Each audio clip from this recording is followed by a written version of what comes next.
Ma'am, इस industry का सबसे बड़ा फेलियर क्या है जो बायर्स को कंसिस्टेंटली हर्ट कर रहा है और इसके बारे में कोई ओपनली बात नहीं करता? आई थिंक क्लाइंट सर्विसिंग बहुत बड़ा फेलियर रहा है, मतलब yes. Addressing to grievances of the buyer. Okay. हाँ, मतलब आप अगर आज पैन इंडिया लेवल पे hmm. If I have to rate, hmm. You know, why do you think a lodha is a lodha, a oberoi is a oberoi, yes. और a shobha is a shobha. शोभा। ठीक है, मैं गोदरेज को भी उस league में नहीं रखूंगी. ओके। ठीक है, बट इज बिकॉज कहीं ना कहीं उन्होंने कस्टमर को सेंट्रिक बनाया. ठीक है, Birla is a Birla because there that is nothing is more important to them than the customer. और आपकी एटीएस फॉर दैट मैटर, मतलब यस। मुझे लगता है एटीएस के रिपीटेड बायर्स एटीएस के ही बायर्स थे. वो इसलिए थे क्योंकि कहीं ना कहीं एटीएस ने उनको केटर किया है. केटर किया है। मतलब नोएडा की अगर मैं बात करूं, एटीएस की तरह उसके रिपीटेड बायर्स कोई नहीं बना. मतलब जिन्होंने एटीएस विलेज 1 में इन्वेस्ट किया, वहीं उन्होंने 2 में किया. ठीक है, फिर they came to yes. Village here. ATS के बायर ऑलवेज Repeated दे रहे. Look forward ATS. Absolutely, absolutely. So according to you, customer Centric. Retention, customer customer centric, centric, customer retention, customer handling. Customer handling. बिल्कुल. It's a उन first मतलब priority. अगर आपने ये realise कर लिया कि हाँ. उनसे प्रधान कोई नहीं है, हाँ. तो आपकी सारे परेशानी खत्म. You have That's too good. Address to that. So builder should be open. open. Absolutely. Ma'am, सबसे बड़ा मिथ जो लग्जरी बायर को एक गलत डायरेक्शन में ले जाता है, जो आपने 15 सालों में बार बार ऑब्जर्व किया हो? देखो, मिथ तो सबसे बड़ा ये है कि ब्रोशर में जो दिखा रहे हैं वही मिलेगा, या ओके. सैंपल फ्लैट जो दिखा रहे हैं वही मिलेगा. ओके. ऐसा नहीं है वसीम. आई थिंक बायर के लिए ये बहुत बड़ा लिटमस टेस्ट होता है. और यहाँ पे मैं इसलिए मैं बार बार एक बिल्डर का नाम लेती हूँ, शोभा.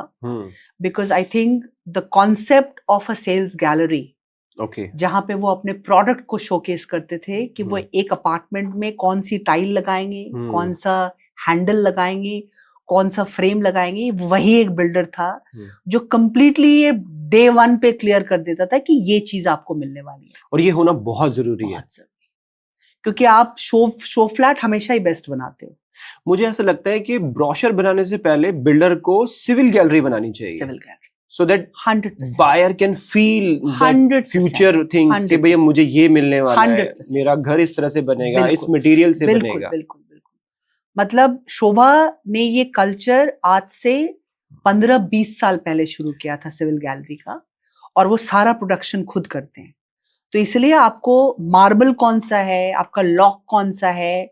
I remember visiting a Shobha Dwarka express way project 12 years ago, and I visited their sales gallery. It was beautiful. Ma'am, as a customer mindset persona, हम कनेक्ट हो जाते हैं जब हम ये देखते हैं कि हमने ये अपार्टमेंट बुक किया और ये सब चीजें मुझे बिल्कुल, अपने अपार्टमेंट में बिल्कुल, मिलने वाली हैं, बिल्कुल. इस तरह का मटेरियल यूज होगा, तो एक बिल्कुल. इमोशनल बॉन्ड बन जाता है. इमोशनल बॉन्ड बन जाता है, और आप उसको फेथ आपको आता है कि जो ये दिखा रहे हैं, जो लिख के दे रहे हैं, और जो मिलेगा वो सेम है. सो मैम, इस पॉडकास्ट के जरिए मैं बिल्डर लॉबी को ये कहना चाहूंगा कि वो सैंपल फ्लैट बनाने से पहले अगर वो सिविल गैलरी बनाएंगे ना, सो बेटर मूव होगा कस्टमर इमोशनल अटैचमेंट के लिए विद द प्रोजेक्ट. बिल्कुल. ऑल्दो ये इन्होंने नया शुरू किया है, आई थिंक कुछ बिल्डर ने कुछ शुरू किया है. बिल्कुल, सारे लोग अब सिविल गैलरी बना रहे हैं, क्योंकि वो कहीं ना कहीं बहुत समझ में उनको आ गया. I had a meeting with one of the builder, so मैंने स्पेशली उनको कहा था कि सर आप एक सिविल गैलरी बनाइए, so that customer can feel what material, what kind of product you are using. Ma'am, 2026 में नोएडा मार्केट जेन्युइन डिमांड है लग्जरी की या हाइप क्रिएट हो रहा है? देखो, फिलहाल तो इस वक्त थोड़ा सा डिप आया है, मुझे भी लग रहा है थोड़ा सा डिप आया है. इसके कई फैक्टर्स हैं डिप आने के. मुझे लगता है ये एक बलून क्रिएट हो गया था, और price was hitting unrealistic prices हो गए थे. बट आई थिंक ये करेक्शन मोड पे है, and it will get corrected, क्योंकि लेट्स फेस इट, 35,000, 30,000, 40,000 जो प्राइसिंग आ रहा है, वो जेन्युइन नहीं है. मतलब you know there is a somewhere a gap between the cup and the lip. ये गैप है.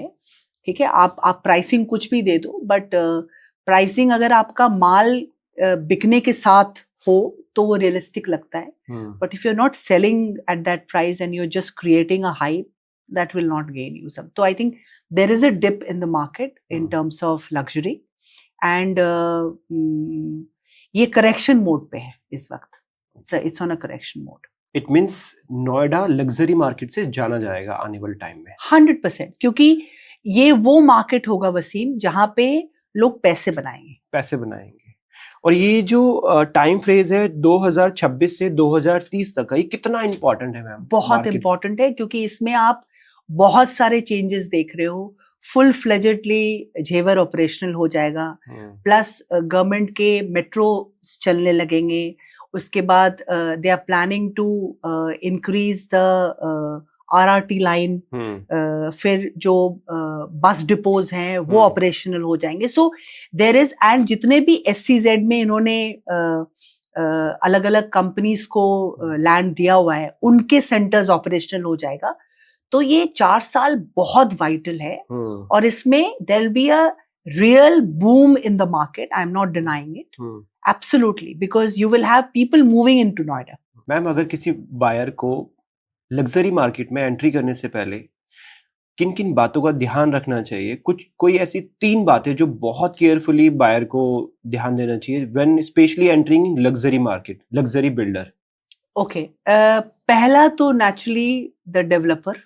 ओके, ठीक है, developer very important. Track record in terms of everything. मतलब जरूरी नहीं कि वो डेवलपर्स ने सिर्फ लग्जरी बनाया हो, बट उसका जो पास्ट डिलीवरी रहा है वो डिलीवरी ऑन टाइम था.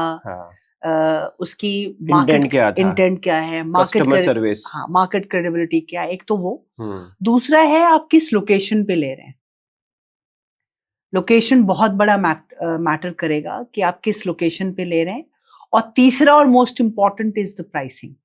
ओके, आप किस प्राइस पे एंटर कर रहे हैं. मतलब आज के दिन में मेरे हिसाब से 40,000 रुपए में ट्रम्प में एंटर करना कोई सेंसिबल बात नहीं है. वो एक अलग ही सेगमेंट हो गया. अनटिल अनलेस आप उस घर में रहेंगे. ठीक है, आप बेचेंगे नहीं, क्योंकि आप 40,000 में एंटर करके आप सोचेंगे कि 2.25 लाख में मैं एग्जिट करूं, वो पॉसिबल कभी नहीं होने वाला. So you have to be very realistic, right. So आपका लग्जरी मार्केट में एंटर करना, डेवलपर का प्रोफाइल बहुत इंपॉर्टेंट है. किस लोकेशन पे वो प्रोजेक्ट लेके आ रहा है वो बहुत इंपॉर्टेंट है, क्योंकि ग्रोथ उसी से होगा. और तीसरा और मोस्ट इंपॉर्टेंट है प्राइसिंग. किस प्राइस पे आप एंटर कर रहे हैं.